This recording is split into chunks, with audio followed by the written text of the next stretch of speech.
Hey guys, thanks a lot for clicking on the video. As you can tell from the thumbnail, today we're going to take a look at the 13 best Dreamcast games. Ranked, of course.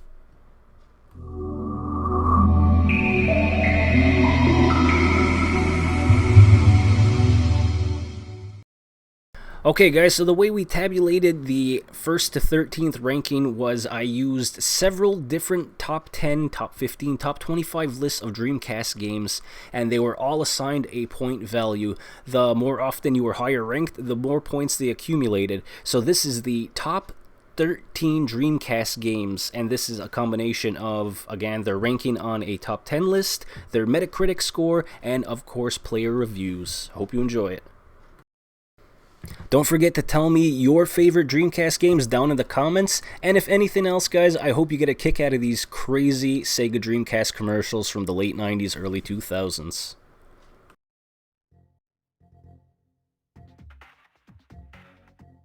Starting us off at number 13, Grandia 2 by Ubisoft, 2000. The Dreamcast may not have had a lot of RPGs, but the ones that it did have were top-notch. Grandia 2, alongside Skies of Arcadia, is often regarded as one of the best RPGs on the platform. Its fantastic soundtrack and engaging battle system have earned its praise. While Grandia may not be as prominent nowadays, its gameplay mechanics have influenced various RPGs. Grandia 2 was also known for its impressive visuals on the Dreamcast. With high-quality magical spells, special attacks, and other details, it stood out from what was available on the PlayStation at the time, especially during the elaborate attack sequences. Although its visual appeal may have diminished over time, it still offers enjoyable gameplay, as evidenced by the recent remaster. It continues to hold up the Dreamcast's legacy. Number 12. Street Fighter III: Third Strike, Capcom, 1999. When Street Fighter III: Third Strike was first published, some gamers were turned off by the game's outdated 2D graphics and lack of a well-known character list. But the game has been re-evaluated over time, particularly in light of the iconic EVO moment of Daigo's victory versus Justin Wong. With time, I've grown to love the animation and dynamics, like the parries and the EX moves. It took a while for everyone to get behind this, but now it's considered one of the best Street Fighters and one of my personal favorites. Number 11. Power Stone by Capcom, 2000. Despite the plethora of arena and party fighters that have been released since Power Stone and its sequel, there is still nothing exactly quite like it, which is why fans are continuously demanding more. There was just so many various ways that you could take the fight to your opponent, which was part of the appeal. Using your character's special moves, list moves, you could simply destroy them. Alternatively, you could run away and hop in a turret and use all kinds of different types of environmental interchangeables.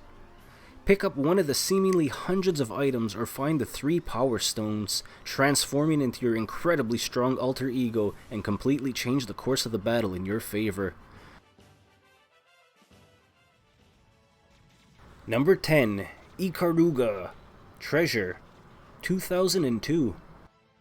Japanese developers continued to port their arcade shoot-'em-up games to the Dreamcast for years after the system was abandoned, with Ikaruga being the best of the lot. Ikaruga was a puzzle game as much as a typical blaster, as you had to switch between black and white polarity to deal significant damage to foes that were the opposite color of you and to deflect other players' attacks. Ikaruga has a visual style that few Dreamcast games can match, and it has an incredibly epic sense thanks to the moving soundtrack. 2 decades after it was praised as a critical import, Ikaruga is still captivating. Coming in at number 9, Crazy Taxi by Hitmakers and Sega, 1999. Now, when you think quintessential Sega Dreamcast video game, amazing soundtrack from the 2000s that gets you pumped, you have to think Crazy Taxi. Now, both games were arcade smashes and they played very well on the Dreamcast. I'm giving the nod to the first Crazy Taxi just because of what it was.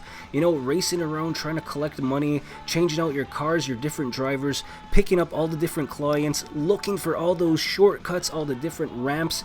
This screams Dreamcast. When you recommend a Dreamcast game to your friends, chances are one of the first games that you're going to name is Crazy Taxi. And of course, again, that soundtrack and this Offspring song. I have to let it play. I don't care if I can't monetize this video.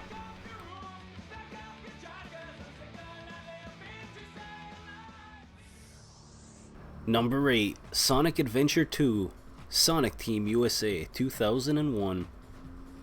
Though there were a few 3D Sonic games prior to Sonic Adventure, contrary to popular belief, the Dreamcast launch title was the one that ultimately perfected the format.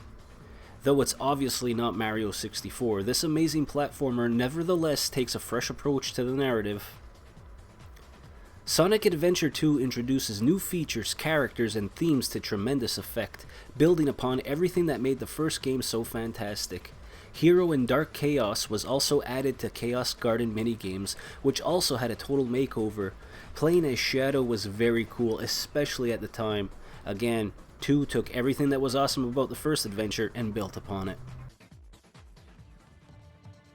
Coming in at number 7, Phantasy Star Online by Sonic Team 2001. This is probably the first game that I bought, and it was the only game that I ever went online for on the Dreamcast, which took forever, and the only time I actually ever used the keyboard and mouse. This online RPG game by Sonic Team was the most entertaining way that you can accumulate a high phone bill charge during the dial-up internet era. Although the single-player mode was okay, it was missing a lot of things. It was more fun to try and get your friends to log on to, find each other in a lobby, and make a group of 4 to go hunt the wild creatures, or you could go exploring, try and take on Dark Falls, or just search for different rare drops. Thanks to the dedication of fans, playing the Dreamcast editions of Phantasy Star Online is still achievable today. Just watching this trailer brings back a lot of memories. I can't believe this is over 20 years ago.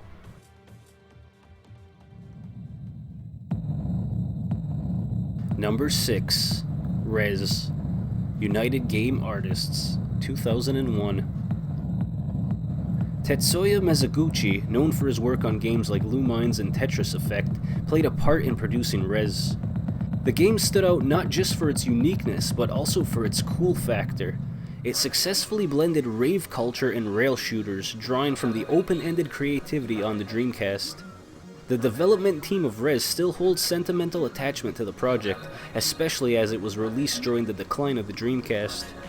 While the game later became available on various other platforms, including the MetaQuest 2, it remains a significant part of the cool Sega history and a pioneer in rhythm gaming, always being remembered as a Dreamcast classic. Number 5, Jet Set Radio by Smilebyte, 2000. Skate punks engaging in a graffiti turf war is an intriguing concept, but Jet Set Radio enhances it with a unique sense of style. The GGs, Jet Set Radio's DJ Professor K, and the antagonistic police under Captain Onishima are all depicted in the distinctive cel-shaded art style that the game would make famous. The experience is complemented by a funky soundtrack curated by Hideki Naganuma. Even for those who have played Jet Set Radio Future, this version offers a distinct experience focusing on an arcade action with ongoing police chases, time constraints, and more challenging graffiti mechanics. Number 4, Shenmue, Sega, 1999. Yu Suzuki, known for developing fast-paced arcade games, ventured into a new territory by taking on the challenge of creating an epic RPG with Shenmue. The game's impressive scale and ambition set it apart, featuring a dynamic town where the weather shifted, people followed daily routines, and various distractions like an orphan kitten and capsule toys added to the immersive experience. I know I spent hours in the arcade. Shenmue distinguished itself by eliminating traditional RPG elements such as numbers, levels, random battles, and menu-driven combat, prioritizing full immersion in this meticulously crafted world.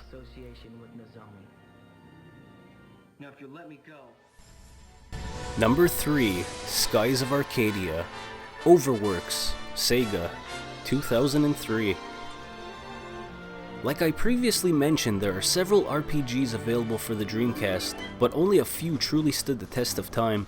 Phantasy Star Online and Grandia 2 are still worth exploring, but neither compare to the exceptional Skies of Arcadia.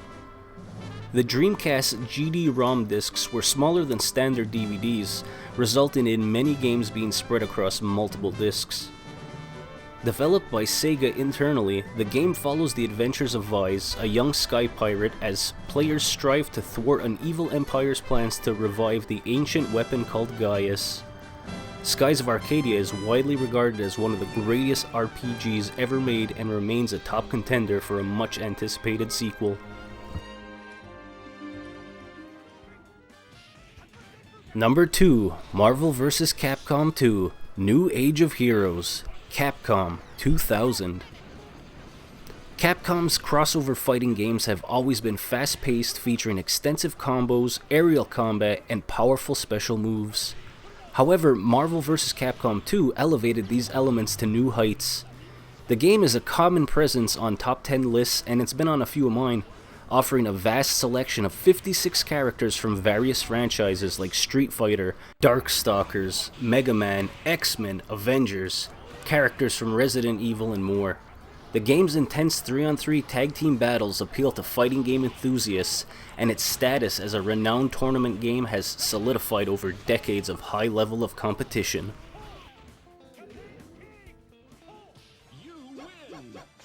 Number 1. Soul Calibur by Namco, Project Soul, 1999. Another awesome fighting game, Namco's entry from 1999 left a lasting impression on players, and for good reason. It not only surpassed the original arcade game in terms of visuals, but was also arguably the most visually stunning game of its time. However, its appeal went beyond its stunning graphics. The game expanded on the already excellent weapon-based combat of Soul Blade, introducing more diverse fighting arenas and the innovative 8-way run movement. Even today, it remains a fantastic game to play, whether you're battling it out with friends or going solo. The mission battle mode adds an extra layer of challenge, with specific conditions that test your skill and make fighting more difficult. It's no wonder that this game was ranked among the top 3 best on every article that I researched. And that's going to do it for this video, guys, the top 13 Dreamcast games. Now, as always, I appreciate you watching, and don't forget to like this video, and more importantly, comment. Let me know, guys, what are some of your favorite Dreamcast games? Were they all in this list of 13, or is there something you feel that we missed? Again, let me know down in the comments. I'd love to hear from you. And I'll see you in about a week. Take care, guys.